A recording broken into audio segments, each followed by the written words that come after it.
میں نے ڈپلوما کیا تھا 85 سب اسٹیشن اکوپمنٹ جیسے گدو پاور پلانٹ. اس میں SF6 بریکرز کی انسٹالیشن. میں نے مارکیٹ کو دیکھتے ہوئے ہم سولر سولوشن میں بھی چلے گئے انٹو EV چارجرز. اس وقت ہم EV چارجرز پہ کام کر رہے ہیں. وہ بھی ہمارا برانڈ ابھی لانچ ہونے والا ہے. ایک اور ہم لانچ کر رہے ہیں پاکستان میں, وہ ہے diesel filtration technology, that is from Denmark. کہ جو بھی کام کریں پہلے اس کو خود سمجھیں. اگر وہ کام آپ کو نہیں آتا تو اس کو سیکھیں. نام نہیں لینا چاہتا, ایسے لوگ جنہوں نے پاکستان کا دنیا میں نام روشن کیا ہے. آرٹیفیشیل انٹیلیجنس جو ہے نا وہ ٹرو نہیں ہوتی. Real time data is more important. Shafiq صاحب تھینک یو ویری مچ, آپ نے ہمیں ٹائم دیا.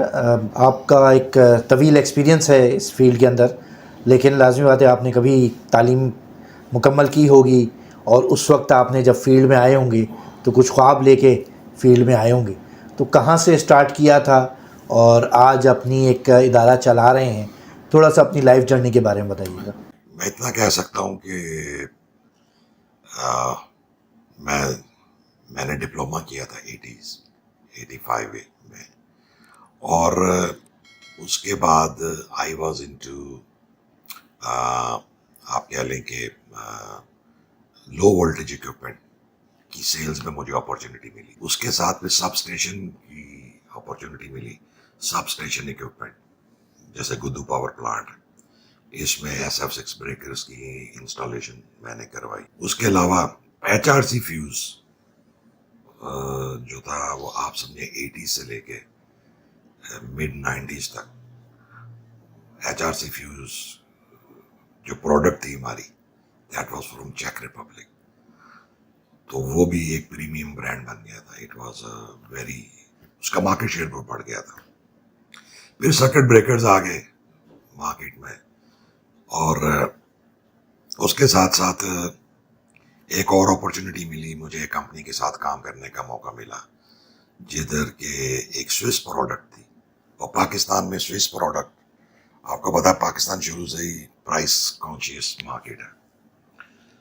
تو ایک ہم نے سوئس پروڈکٹ میں نے لانچ کی اس پلیٹ فارم سے, وہ بھی کافی سکسیس رہی.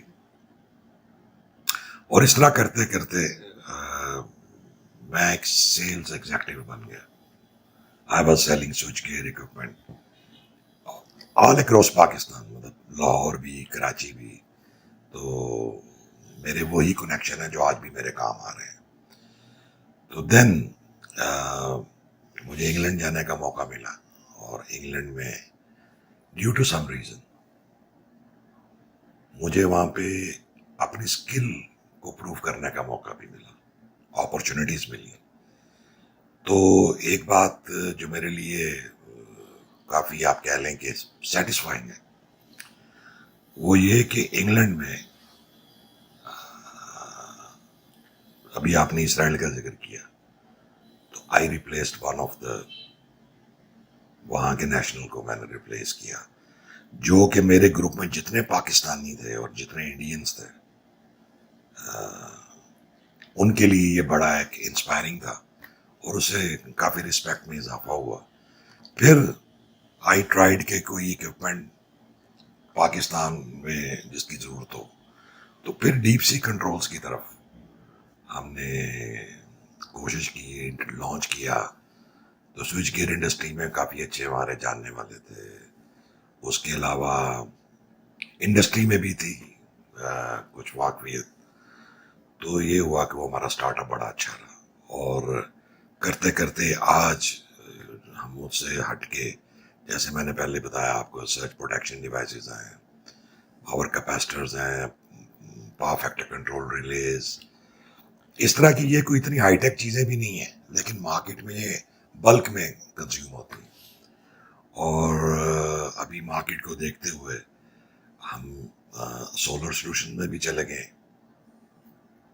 شرجیل ہیں جو لک آفٹر کرتے ہیں, ان کو ساری کی ساری سولر کی آٹومیشن, یا جیسے آپ کہتے ہیں power management, load management system, اور ڈپ مینجمنٹ سسٹم جس کو کہتے ہیں, اس میں ہم ہیں. We do power quality analysis, we also do automation projects, especially for the load sharing synchronization کے جو projects ہیں, multiple generators, multiple mains, and then we step forward into EV chargers. اس وقت ہم EV chargers پہ کام کر رہے ہیں, وہ بھی ہمارا برانڈ ابھی لانچ ہونے والا ہے.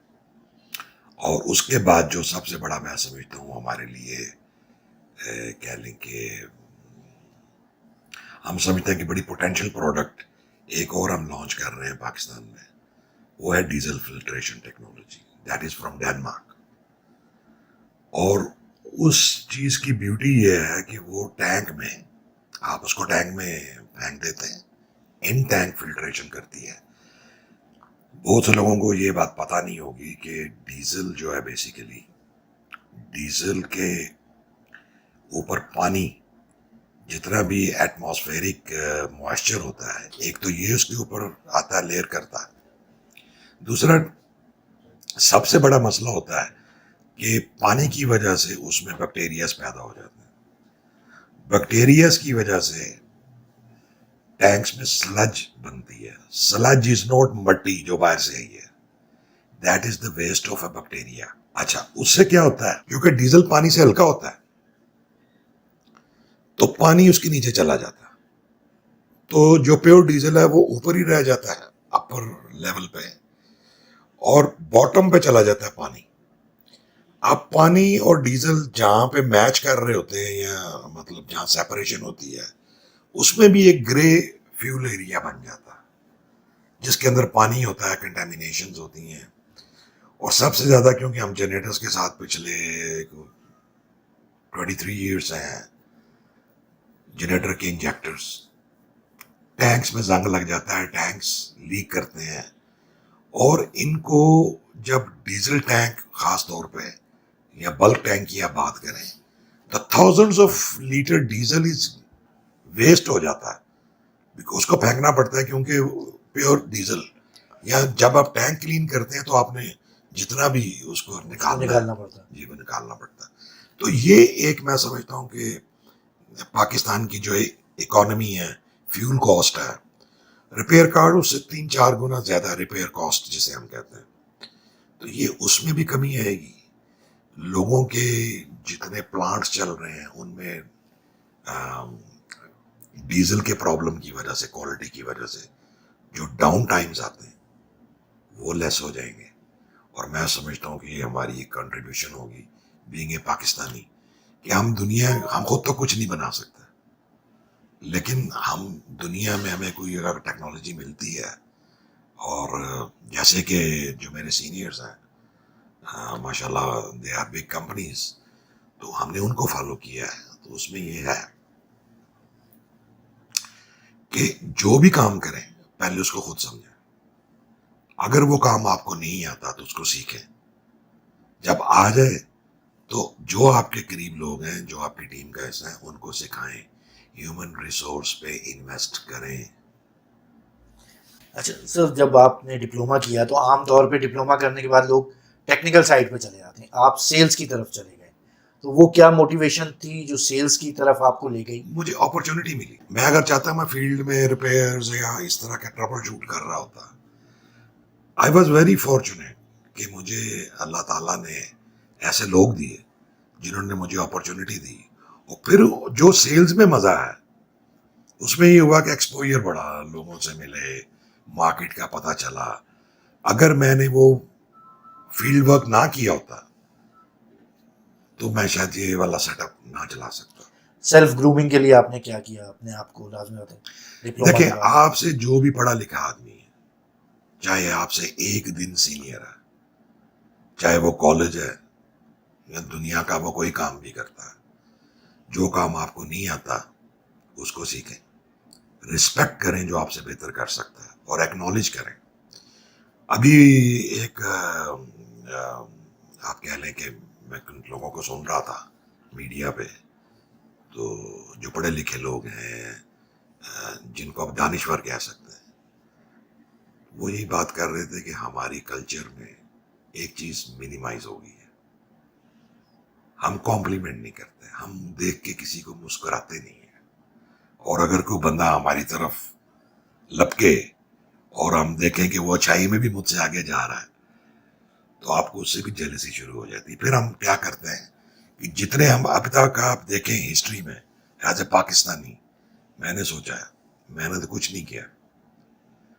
میں نام نہیں لینا چاہتا ایسے ایسے لوگ جنہوں نے پاکستان کا دنیا میں نام روشن کیا ہے. اور خاص طور پہ امریکہ ایران پہ کیا کر رہا ہے. خبردار تم ایٹمی قوت بنے. ان لوگوں نے نکالا لیکن میرے خیال میں ہماری قوم نے ہمارے لیڈروں نے انصاف نہیں کیا.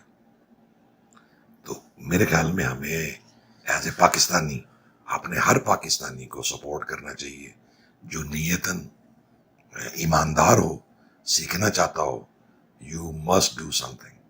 اچھا سر, لاسٹلی یہ کہ ایٹیز کے اندر نہ کمپیوٹر تھا نہ سلسلے تھے ٹیکنالوجی کے, اور آج ہم جہاں بیٹھے ہیں تو اے آئی ساری چیزوں پہ چھایا ہوا ہے. تو جب آپ فیلڈ میں آئے تو کیا انجینئرنگ تھی, اور آج جب آپ دیکھتے ہیں تو یہ جو سارا ڈفرینس ہے اس کو آپ کیسے بیان کریں گے؟ میں یہ کہوں گا کہ ایٹیز میں سب سے بڑی جو ایجاد تھی جس نے ریولوشنائز کیا اس کو آپ کہہ لیں کہ پاور انڈسٹری کو, وہ تھے سرکٹ بریکرز. ایٹیز میں نئے نئے کالے رنگ کے سرکٹ بریکرز آتے تھے تو لوگوں نے گھروں میں بڑے بڑے کٹ آؤٹ فیوز لگائے ہوتے تھے جو اگر اڑ جائے تو گھر کا کوئی بڑے طریقے سے وہ تار شار لگاتا تھا. وہ تار لگانے میں وہ اگر 2 امپیر کی فرض کریں لوڈ ہے تو کانسیپٹ کیا تھا پہلے کہ موٹی تار لا دے فیوز ہی نہیں اڑے گا. وہ فیوز واقعی نہیں اڑتا تھا, گھر کا کوئی فری ٹی وی اڑ جاتا تھا. تو ایک تو یہ چینج آیا, پہلا سٹیپ سرکٹ بریکرز آئے. پھر سرکٹ بریکرز کے ساتھ آپ کی پروٹیکشن اکوپمنٹ میں بہت زیادہ ترقی ہوئی. انڈسٹری میں motor protection is very important. Motor protection میں موٹر کی وائنڈنگ کا ٹیمپریچر اور اس کی اوور لوڈنگ یہ مانیٹر کرنا بہت ضروری ہے. اگر وہ ہائی ایمپس پہ چلے گی, گرم ہوگی اور اس کی وائنڈنگ پہ اس کا افیکٹ پڑے گا. تو موٹر از لائک انجینئرنگ میں جو کہا جاتا ہے نا, وہ یہ کہا جاتا ہے کہ جس طرح ہسپتال میں معمولی بخار کا مریض مر جائے تو وہ ڈاکٹر کا فیلئر ہے, کسی انڈسٹری میں اگر کوئی موٹر اڑ جائے تو اس انجینئر کا قصور ہے. اگر اس کو آپ پراپر انسٹرومنٹ یا اس کی پراپر پروٹیکشنز کریں موٹر کبھی نہیں اڑی. تو وہ اس کو ایک ڈیتھ کے طور پر تصور کیا جاتا. دس از ویری امپورٹنٹ. اب موٹر پروٹیکشن ہوگی, پھر اس کے بعد آگے جناب پی ایل سیز. مطلب 90s کے شروع میں ایلن برڈلی کا ایک برانڈ ہے, اس کے ساتھ آئی واز اٹیچڈ. تو اس کی پروڈکٹ لائن آئی, پی ایل سی کا نام سنا, پروگرامیبل لاجک کنٹرولرز. ہمیں نہیں پتا تھا وہ کیا ہے. آج بھی اتنا پتا کہ پی ایل سی ہوتا کیا ہے, but I am not expert in it. لیکن اس نے پھر ریولوشنائز کیا انڈسٹری کو. اس سے کیا ہوا, سیمنٹ انڈسٹری کی پروڈکشن ڈبل ہو گئی, ریفائنریز کی ایفیشنسی بڑھ گئی, ہیومن ایرر کم ہو گئے. ٹبیکو انڈسٹری, میرے خیال میں tobacco industry is a very good contributor in supporting engineers. میری جو ٹیم کے لوگ ہیں دے آر انہوں نے ٹبیکو میں بہت نام کمایا ہے. تو ٹبیکو انڈسٹری میں بڑا سینسو موائسچر میجرمنٹ ہوتی ہے, بوائلر کنٹرولز ہیں, پیکنگ مشین ہے. میرے خیال میں 1 منٹ میں 1000 سگریٹس ایک مشین سے نکلتے ہیں. تو یہ پی ایل سی کی وجہ سے ہوا. پی ایل سی کے بعد آ گیا یہ آپ کہہ لیں ریموٹ مانیٹرنگ آئی پی ایڈریسز پہ. آپ کو اس کے لیے اسٹیٹک آئی پی لینا پڑتا تھا. ادھر سے ہم نکلے, آپ کو اسٹیٹک آئی پی کی ضرورت نہیں ہے. پھر آ گیا آج کل جو ایک بہت ہی زبردست جس کی ٹیکنالوجی کی آپ نے بات کی, artificial technology, intelligence. Artificial intelligence is based on what people have searched for, یا کسی نے اس پہ انپٹ دی ہے. وہ میرے استاد ہیں, مجھے بڑا فخر ہے کہ وہ میرے استاد ہیں. ان کا ایک میں انٹرویو سن رہا تھا تو اس میں انہوں نے کہا کہ یار دیکھو آرٹیفیشیل انٹیلیجنس جو ہے نا وہ ٹرو نہیں ہوتی. Real time data is more important. تو ریئل ٹائم ڈیٹا ہوگا تو آپ کا جو کہہ لیں کہ whatever you want to do. ابھی کیا ہوتا ہے کہ آرٹیفیشیل انٹیلیجنس میں اگر پرانا ڈیٹا ہے تو آپ سمجھ رہے ہیں کہ وہ الفتح اسٹور سوری الفتح کا نام نہ لیجیے گا نا ویسے آپ سوچ رہے ہیں کہ وہ سپر اسٹور ہے. آپ جائیں گے تو وہاں پیٹرول پمپ بنا ہوگا. تو it means do not rely 100% on artificial intelligence. Sir thank you very much. Thank you.